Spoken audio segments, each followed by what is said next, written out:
أنفسنا ومن سيئات أعمالنا من يهده الله فلا مضل له ومن يضلله فلا هادي له وأشهد أن لا إله إلا الله وحده لا شريك له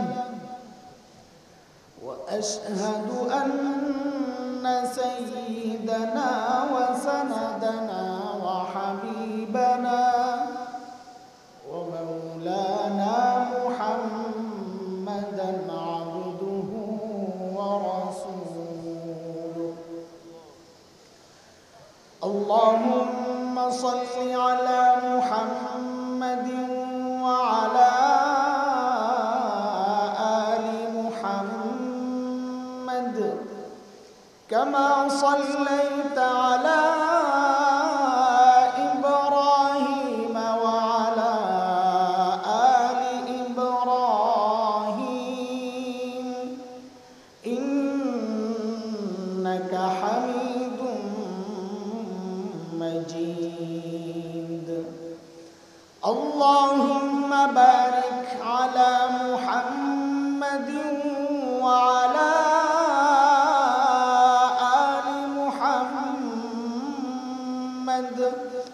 كما باركت على إبراهيم وعلى آل إبراهيم إنك حميد مجيد أما بعد فأعوذ بالله من الشيطان الرجيم بسم الله الرحمن الرحيم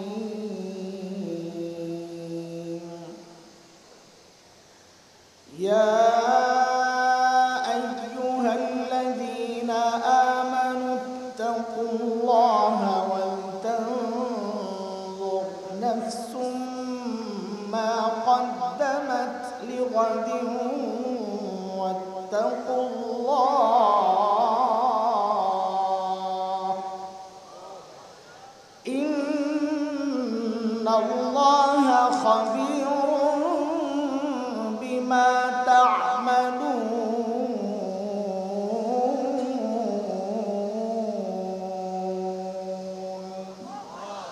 آمنت بالله صدق الله العلي العظيم চন্দ্রা দারুল মাহমুদনগর মাদ্রাসার উদ্যোগে আয়োজিত আজকের এই তাফসীরুল কোরআন মাহফিলের সম্মানিত সভাপতি উপস্থিত হযরত উলামায়ে কেরাম মুরব্বিয়ান আযম দূর দূরান্ত থেকে আগত ইসলাম প্রিয় সুধী সমাজ প্রিয় ছাত্র ভাইয়েরা যুবক বন্ধুরা আল্লাহ সুবহানাহু ওয়া তাআলার অশেষ মেহেরবানি করুণা দয়া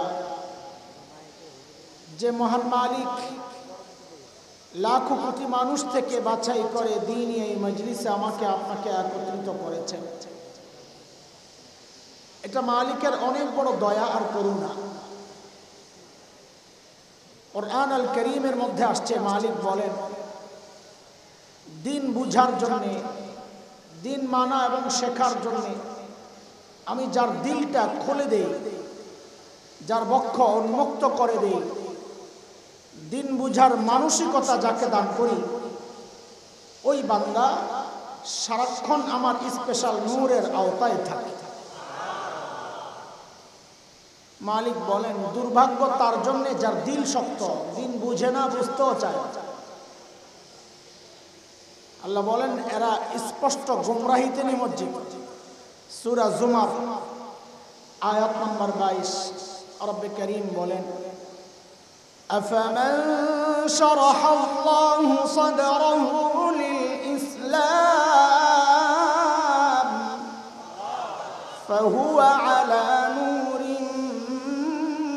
من ربه فويل للقاسية قلوبهم من ذكر الله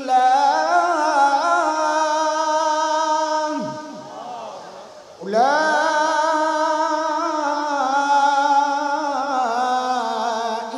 في ضلال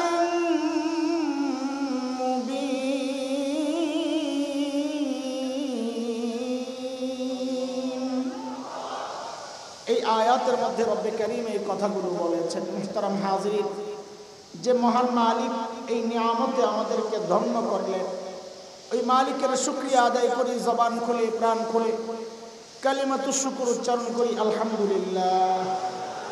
অনেক আল্লাহর বান্দার সহযোগিতায় পালানোর একটা সহজ সুযোগ হয়েছে। আগে যদি বলতাম পালাইছে, এটা বেইজ্জতির ব্যাপার ছিল, এখন পালায় গেছে, সংলাটা ইজ্জত ইজ্জত লাগে, এই জন্য বলতেছি।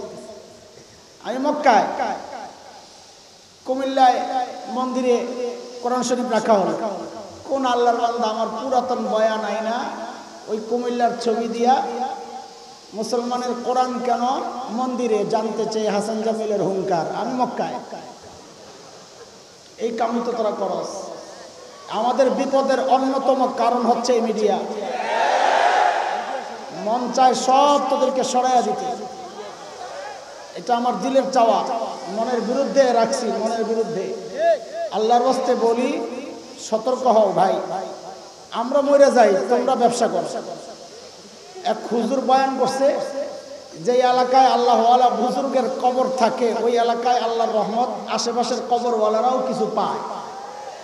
বয়ান করে হুজুর গেছে ঘরে, দেখে বাইরে চিল্লে চিল্লে হইতেছে। খাদেমরে পাঠাইছে, দেখতো পাবলিক কেন চিল্লায়। খাদেম যায় যা শুনছে দৌড়ায় বলে, হুজুর এই এলাকায় রাত্রে থাকা যাবে না। আগে তো বক্তারা রাত্রে থাকতো, প্রাইভেট ঘোড়া ছিল না, হুট করে দৌড় মারবে। রাত্রে ঘুমাইতো, সকালে দুগা মুড়ি, একটা মুরগি, কটা ডিম, একটু চাল গাঠি করে দিয়ে দিত, ওইটা লয়ে আয়া করতো। তো বলে হুজুর রাত্রে এলাকায় ঘুমানো যাবে না। বলে কি জন্যে?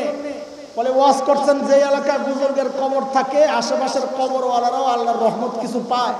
মানুষ চিন্তা করতেছে আমাদের এলাকায় কোনো বুজুর্গ নাই, এক কাম কর হুজুরে মাইরা কবর দে, হুজুর মাইরা যাক, আমরা একটু রহমত দরকার। আমরা জেলে যাই, তবু কি একটু ভিউ বাড়ায় যদি কিছু পয়সা কমানো যায়। বদদুয়া দেই না, কিন্তু দিলে বহুত চোট আছে এদের বিরুদ্ধে। এই মুসিবত যাচ্ছে, এমন এমন হেডলাইন দিয়া এই সময় আমাদের পিছনের বক্তব্যগুলা ছাইড়া ছাইড়া আরো বিপদ বাড়াইতে অনুরোধ করা হয়, কোনো তোয়াক্কা নাই। কতজন অনুরোধ করছে, ভাই এই হেডলাইন কাট, এই বয়ান এখন কাট, সরা। কে কার কথা শোনে? চিন্তা করছে এই মুখ্যম সুযোগ তো হাতছাড়া করা যাবে না। আল্লাহ তো করে হেদায়েত দিক, পয়সা কামা, আম করে বাঁচাইয়া কামা। একটু মায়া কর, একটু মায়া লাগে না? হ্যাঁ লাগে, একটু মায়া। কে রে লাগে মায়া? সত্যি কথা, আসলে দিল থেকে কইতেছস মায়া লাগে। মায়া লাগলে উল্টা পাল্টা কিছু লিখিস না, যেটা লেখলে মানুষ বয়ানটা শুনবে ওইটা লিখিস। আমার একটা বয়ান আমি খুঁজতেছি অনেকদিন ধরে, অনেক আগে করছিলাম, বয়ানটা এখন আর মিলাইতে পারতেছি না, এলোমেলো হয়ে যায়। ওই বয়ানটা একটু শোনা দরকার, পিছনের বয়ান। কত সার্চ দিছি, বয়ান পাই, কিন্তু একটারও আগা মাথা নাই। আমি এমনি বয়ান জিন্দিগিতে করি নাই, হয় মাথারটা নিয়ে লাগাইছে পিছনে, পিছনটা লাগাইছে আগে, হ্যাঁ সুবিধা মতো হয় সাইজ করছে। লা হাওলা ওয়ালা কুওয়াতা ইল্লা বিল্লাহ। মানুষ কি শোনে আল্লাহ জানে। আয় আল্লাহ। মুহতারাম হাজরিন, সূরা হাশরের ছোট্ট একটা আয়াত তিলাওয়াত করছি, একেবারে ছোট্ট। আল্লাহ তাআলার কাছে তৌফিক চাই এই আয়াতকে সামনে রেখে, মালিক আমার নিজের হেদায়েতের জন্য কথাগুলো বলবো, সাথে আপনাদেরও যেন কাজে আসে এমন কথা যেন আল্লাহ বের করে দেন, আমিন। আয়াতের শুরুতেই মালিক আমাকে আপনাকে বড় মায়া করে একটা ডাক দিয়েছেন, ইয়া আইয়ুহাল্লাযীনা আমানু এই ডাকটা মালিকের বড় মায়ার ডাক।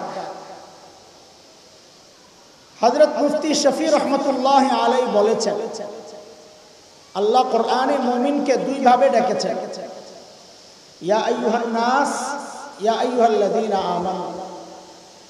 বলে এই দুই ডাকের মধ্যে অনেক পার্থক্য। কি পার্থক্য?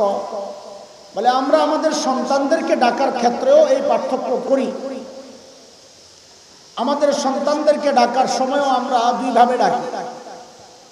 এক নাম ধরে, আয় আব্দুল্লাহ, তখন সন্তান বুঝে বাবার মুড ভালো না, রেগে আছে, অজানা আশঙ্কা তার দিলে কাজ করে। আবার বাবা কখনো সন্তানকে ডাকেন, বাবা আর সন্তানের যে সম্পর্ক, ওই সম্পর্ক ধরে, আব্বু, তো সন্তান বুঝে বাবা আমাকে মায়া করে ডাক দিয়েছে। বলে আল্লাহ তাআলা যখন বান্দাকে ডাক দেন, ইয়া আইয়ুহান নাস, ও মানুষ, তো বুঝে নেওয়া যে আল্লাহ নাম ধরে ডেকেছেন, মনে হয় আল্লাহ রেগে আছেন, সামনে যে কথা আসতেছে এটা কঠিন।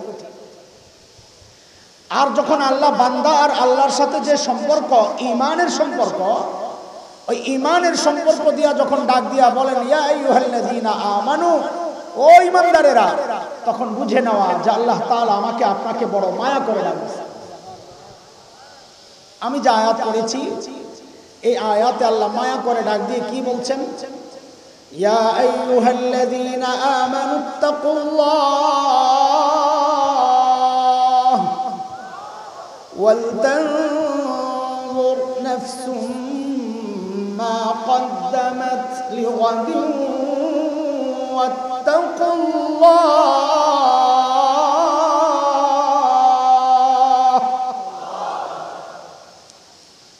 দুইটা হুকুম আল্লাহ তাআলা। কথা বুঝে আসতেছে আপনাদের? আওয়াজটা কেমন জায়গা?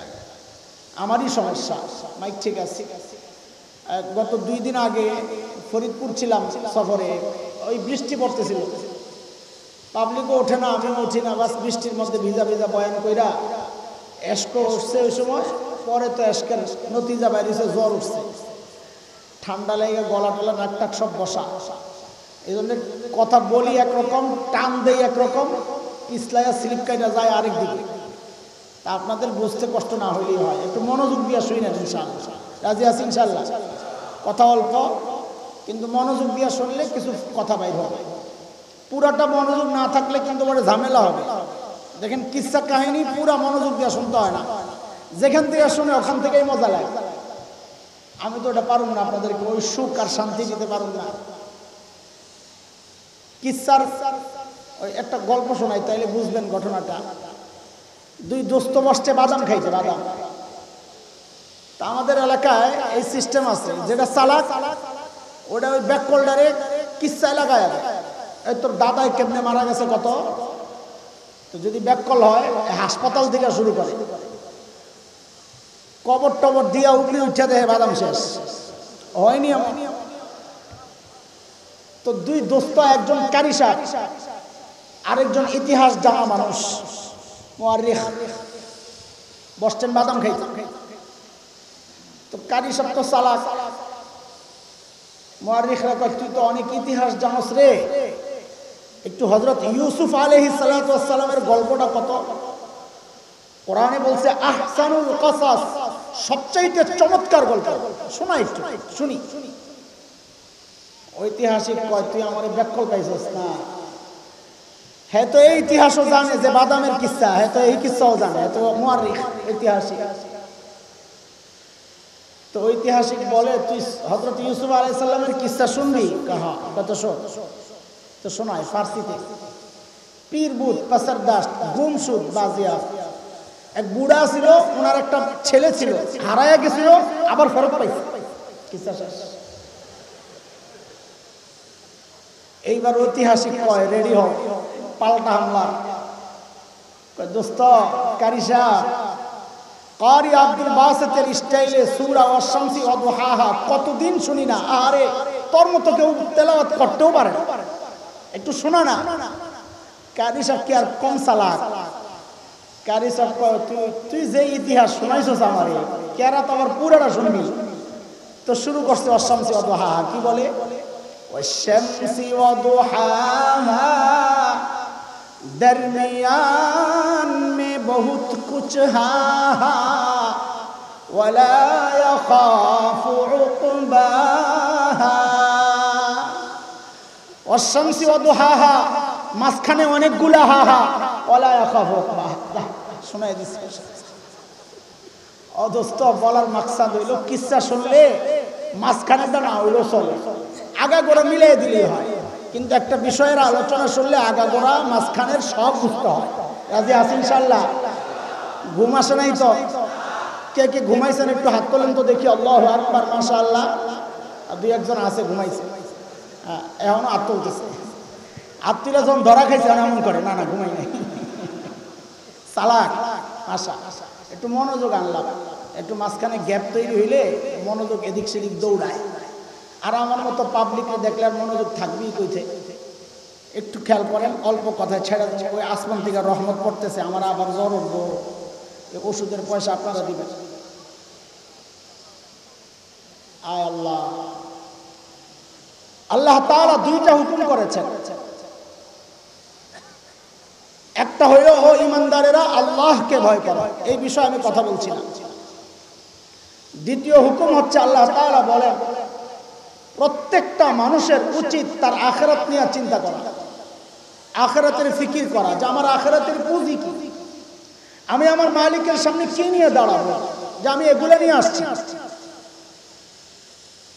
বলে হ্যাঁ আখিরাতের ফিকির করি বলেই তো এই মজলিসে আসছি না না ভোট চাইতে আসছি আপনারা কি জন্য আসছেন জিলাপি আছে জিলাপি খিচুড়ি তাবারক কিচ্ছু নাই আসছি কিসের জন্য আখিরাতের জন্য বলেন না কিন্তু দোস্ত আমাদের আখিরাতের ফিকির যেমনটা হওয়া দরকার যতটুকু হওয়া দরকার ঠিক তেমন হচ্ছে কিনা না ঘাটতি আছে ঘাপলা আছে কেমনে বুঝবে তো আল্লাহ সুবহানাহু ওয়া তাআলা হযরত সাহাবায়ে কেরাম রিদওয়ানুল্লাহি আলাইহিম আজমাইনদেরকে আমাদের মডেল বানাইছেন মডেল নমুনা যে তুমি তোমার ঈমানকে সাহাবীদের ঈমানের সাথে মিলাও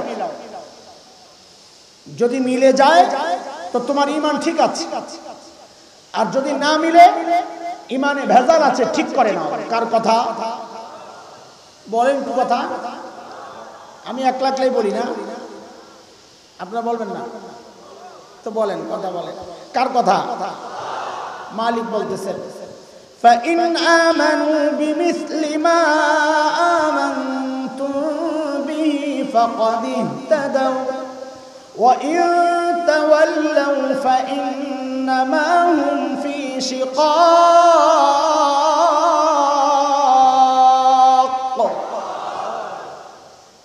বলে তুমি তোমার তাকওয়াকে সাহাবীদের তাকওয়ার সাথে মিলাও বলে কেন মিলাবো তো আল্লাহ বলেন কারণ সাহাবীদের তাকওয়ার পরীক্ষা আমি নিয়েছি যদি তোমাদেরটা মিলে ওই পরীক্ষায় তারা পাস তোমাদেরটা মিললে তোমরাও পাস কার কথা আল্লাহ বলতেছেন উলাইকাল্লাযীনা ইমতাহানাল্লাহু কুলুবাহুম লিত্তাকওয়া লাহুম মাগফিরাতুন ওয়া আজরুন আযীম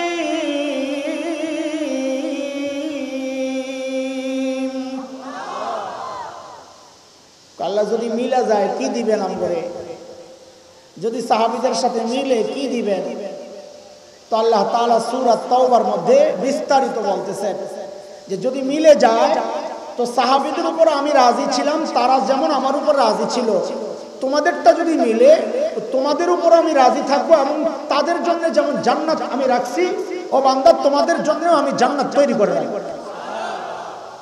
والسابقون الأولون من المهاجرين والأنصار والذين اتبعوهم بإحسان رضي الله عنهم ورضوا عنه وأعد لهم جنات تجري تحتها الأنهار خالدين فيها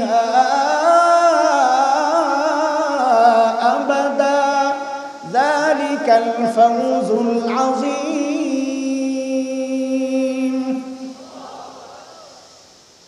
ও মুন্সিরা, এই আয়াতে চমৎকার একটা জবাব আছে আহলে হাদিস ওয়ালাদের। আমাদের এই সমাজে কিছু ভাই আছে না, নিজেদেরকে আহলে হাদিস বলে, আসলে আহলে হাদিস না। আহলে হাদিস তো মুহাদ্দিসরা, যারা হাদিসের বিশেষজ্ঞ, হাদিসের উপর যারা চলে তাদেরকে আহলে হাদিস বলে না, তাদেরকে বলে আহলুস সুন্নাহ ওয়াল জামাআহ। আর হাদিসের বিশেষজ্ঞদেরকে বলে কি? আহলে হাদিস। আমাদের আহলে হাদিস ভাইরা, এটা আমার বয়ানের টপিক না, ফাঁকে একটু বলে দিতেছি।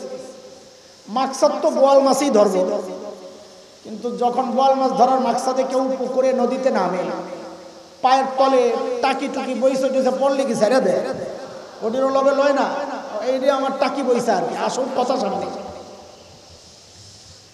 আমাদের আহলে হাদিস ভাইদের অনেক আপত্তি, বিশেষ করে ওলামায়ে দেওবন্দের উপর। এরা মাযহাব মানে না, কিন্তু অন্য মাযহাবওয়ালাদেরকে ওইভাবে বলে না যতটা বলে হানাফি এবং বিশেষ করে দেওবন্দীদের। এদের শত্রু যেন আমরাই। এমন এমন অনেক আপত্তি করে, সাধারণ মানুষ শুনলে বলে কথা তো ঠিকই আছে, হুজুর এত বড় খারাপ। এর মধ্যে একটা আপত্তি হচ্ছে যে এই হুজুররা কত খারাপ দেখেন। আমাদের একটা কিতাব আছে মাদ্রাসায় আমরা পড়াই, হেদায়া, ফিকহের অনেক বড় কিতাব। এই হেদায়া কিতাবের মধ্যে ওলামায়ে কেরাম একটু খেয়াল করা লাগবে, এটা আপনাদের জন্য, ওরা বুঝবে না।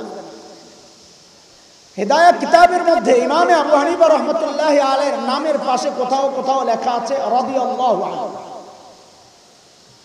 কি রাদিয়াল্লাহ লেখা আছে? আমরা তো জানি রাদিয়াল্লাহ লেখে সাহাবীদের নামের পাশে, পাবলিকও তাই জানে। এখন তো লাগাইছে পেশ, দেখো হুজুররা কত খারাপ, ইমামে আবু হানিফাকে সাহাবী বানিয়ে দিয়েছে। এই আয়াতের মধ্যে তাদের এই প্রশ্নের জবাব আছে। কেন? আল্লাহ তাআলা বলতেছেন ওয়াস-সাবিকুনাল আউওয়ালুনা মিনাল মুহাজিরিন ওয়াল আনসার। এই সবটা দেওয়ার উদ্দেশ্য হচ্ছে সাহাবী, আনসারী, আনসার এবং মুহাজির সাহাবী। এরপর ওয়া এবং আল্লাযীনা ইত্তাবাউহুম বিইহসান, যারা সাহাবীদের অনুসরণ করে। তো সাহাবী এবং যারা সাহাবীদের অনুসরণ করে, আমরা জানি, আপনারাও জানবেন। এবং ও আর আমরা বলি আতফ, এগুলার আগেরটার পরেরটা আলাদা আলাদা হয়। কাছে আব্দুল্লাহ এবং আব্দুর রহমান আসছে, বলেন আব্দুল্লাহ আব্দুর রহমান একই ব্যক্তি? ওই এবং দিয়া আলাদা করছে, আরবিতে ওয়াও দিয়া আলাদা করে। আমাদের পরিভাষায় আমরা বলি মাতুফ মাতুফ আলাইহির গায়র হয়, একটা আলাদা হয়। এইবার বুঝেন, আল্লাহ বলতেছেন ওয়াস-সাবিকুনাল আউওয়ালুনা মিনাল মুহাজিরিন ওয়াল আনসার, মানে সাহাবীরা, ওয়া এবং আল্লাযীনা ইত্তাবাউহুম বিইহসান, কিয়ামত পর্যন্ত যারা সাহাবীদের পদাঙ্ক অনুসরণ করবে। মানে কি? এরা সাহাবী না, এরা মাতুফ মাতুফ আলাইহির গায়র, সাহাবী এবং গায়রে সাহাবী উভয়ের ক্ষেত্রে আল্লাহ ব্যবহার করতেছেন রাদিয়াল্লাহু আনহুম ওয়া রাদু আন। বুঝা গেল, সাহাবী ছাড়াও আল্লাহ নিজে রাদিয়াল্লাহ ব্যবহার করছেন। আমগরে দোষ দিয়া লাভ কি? ওই কোরআন বুঝে না, করবে কি বেচারা? মোটা মোটা দেখছে, আপত্তি করে বসে রয়েছে। আমরা চুপচাপ থাকি, জবাব দেই না, কারণ ফিতনা হয়। কিন্তু যখন দেখি পিঠ আর বাঁচে না, তখন না বললেও তো পারি না, কারণ এরা মনে করে আমরা জানি না কিচ্ছু। সহিহ হাদিসওয়ালা আমরা তো পিসাব আর বুজুর্গ কথা কইতে কইতে আল্লাহ আমাকে আপনাকে সাহাবী যোগেই পাঠাই। যদিও ছোটবেলায় আমরা একটা গজল গাইতাম, আপনাদের মনে আছে কিনা? আমার তো ছোটবেলায় গলা খুব সুন্দর ছিল, এখন তো ফাটা বাস, ফাটাও নাই এখন, আর বাস সুস্থরা হয়ে গেছে। টনটনা গলা ছিল, কেরাত পড়তাম, গজল পড়তাম, খুব সুন্দর গলা ছিল। তো ছোটবেলায় গজলটা গাইতাম আমরা খুব মজা করে। জন্ম যদি হতো মোদের রাসূল পাকের কালে, আহা রাসূল পাকের দেশে, আর কোন আসলে গজল পেয়ে সময় নষ্ট রাখ। আমাদের উস্তাদরা আটকায় দিতেন, এটা কেমন গজল? হ্যাঁ, একটা মনের শান্তি, মনের শান্তি। এটা আমার খুব লাগে, এটা নিজে নিজে বাইরে হয়েছে, কিন্তু পরে এক বুজুর্গের মুখেও শুনছি, মিল গেছে, খুব খুশি লাগছে। সেটা হইলো, যদিও আমরা সাহাবীদের যুগে আসি নাই, পরে আইসাও যে খুব বেশি ঠইয়ে গেছি ব্যাপারটা এমন না। কেন? আগে বললো এটা মনে মনে আমার বানানো না, আমি হাদিস থেকে এটা ইঙ্গিত পাইছি, ইঙ্গিত। আল্লাহর হাবিব বলেছেন সাল্লাল্লাহু আলাইহি ওয়াসাল্লাম, মান তামাসসাকা বিসুন্নতি ইনদা ফাসাদি উম্মতি ফালাহু আজরু। বলেন, বলার লেগে তো আমি চুপ করছি। বলেন, মুফতি আব্দুল মালিক দামাত বারাকাতুহুল আলিয়া বলেছেন, মুক্ত হয় নাই। হযরত ওমর চিন্তা করছেন, তাইলে এই বুড়ির খেদমত আমি করব। যেমন চিন্তা তেমন কাজ। পরদিন সকালে ফজরের পর পর হযরত ওমর বুড়ির বাড়িতে। একটু জবাব দেন তো, কখন গেছেন? বলেন বলেন। কেন জিজ্ঞেস করতেছি? মনোযোগ আকর্ষণের জন্য। এটা কোরআন আর সুন্নাহর তরিকা। হযরত নবী আলাইহিস সালাম আর হযরত মুআজ একই বাহনের মধ্যে, হযরত মুআজ ঠিক পেছনে। নবী ডাক দিলেন, ইয়া মুআজ। হযরত মুআজ বলেন, লাব্বাইকা ওয়া সাদাইকা ইয়া রাসূলুল্লাহ, আমি হাজির। নবী আবার ডাক দিলেন, ইয়া মুআজ। হযরত মুআজ বলেন, ইয়া রাসূলুল্লাহ, আমি হাজির। নবী আবার ডাক দিলেন, ইয়া মুআজ। হযরত মুআজ বলেন, ইয়া রাসূলুল্লাহ, আমি হাজির। হযরত মুআজ বলেন, এই যে বারবার নবী ডাকতেছেন, আমিও জবাব দিচ্ছি।